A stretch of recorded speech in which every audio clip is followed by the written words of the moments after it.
Hello, everyone. Welcome to Celsius 233, your go-to place for fiction book summaries. Today we will get lost in the pages of The Signature of All Things by Elizabeth Gilbert. The Signature of All Things by Elizabeth Gilbert, published in 2013, is a sweeping historical novel that spans the 18th and 19th centuries. The story follows Alma Whittaker, a brilliant botanist, as she explores science, love, and the mysteries of the natural world. Set against the backdrop of Enlightenment discoveries and the Industrial Revolution, this richly detailed novel delves into the intersection of human ambition, knowledge, and nature. Plot summary: Alma Whittaker entered the world on a snowy January day in 1800, born to Henry and Beatrix Whittaker on the sprawling White Acre estate in Philadelphia. Her father, a self-made magnate with a formidable fortune built on botanical trade, had risen from humble beginnings as the son of a Kew Gardens orchardman.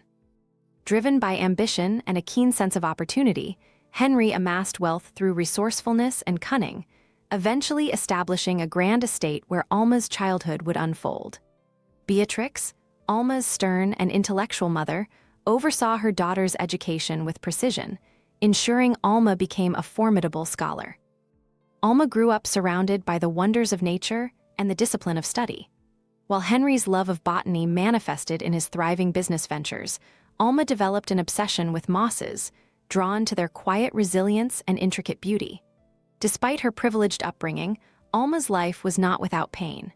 Her intelligence and plain appearance set her apart from others, leaving her isolated in a society that valued charm and conformity. As Alma matured, her world expanded with the arrival of Prudence, her adoptive sister, and Retta Snow, a vivacious friend. Prudence, graceful and stoic, became a contrast to Alma's fiery intellect, and Retta brought warmth and frivolity to their lives. Yet the bonds between them would be strained by time and hidden desires. Prudence harbored a deep sense of duty, while Retta's marriage to Alma's former admirer, George Hawkes, caused Alma private anguish. Alma's adult life took a profound turn when she encountered Ambrose Pike, an enigmatic artist who arrived at White Acre to collaborate on botanical illustrations. Ambrose's ethereal vision of love and spirituality captivated Alma, and she fell deeply in love with him. However, their connection faltered when Alma discovered that Ambrose's understanding of love was entirely non-physical. Their unconsummated marriage unraveled, leaving Alma heartbroken and questioning her own desires and worth. In the wake of this disappointment, Alma poured herself into her scientific work. She became a leading expert on mosses, publishing groundbreaking theories under a pseudonym to avoid scandal. Her research took her to the edges of human understanding, yet her life remained anchored to the estate and its confines. Meanwhile, Prudence dedicated herself to abolitionist work, sacrificing personal comfort for her ideals, further alienating the sisters from one another. Years passed, and Alma's path was altered again when she discovered Ambrose's correspondence with Tahitian missionaries. This revelation reignited her curiosity about the man she had loved and the world he had left behind. Determined to uncover the truth, Alma set sail for Tahiti, embarking on a journey that would reshape her understanding of herself and her place in the world. In Tahiti, Alma encountered an entirely different way of life, one deeply tied to nature and spirituality. She learned of Ambrose's life there and his untimely death, piecing together the contradictions of his beliefs and actions.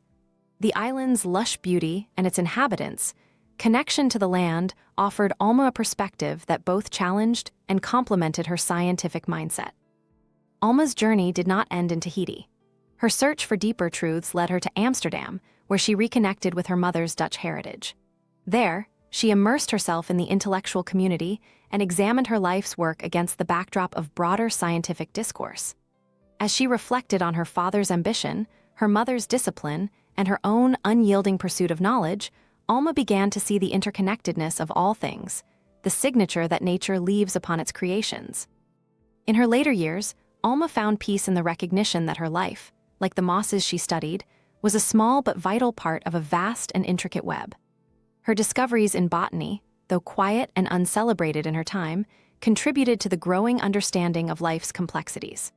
As she contemplated the patterns of nature and the legacy of her choices, Alma embraced the harmony between science and spirituality, finding fulfillment in the richness of her journey.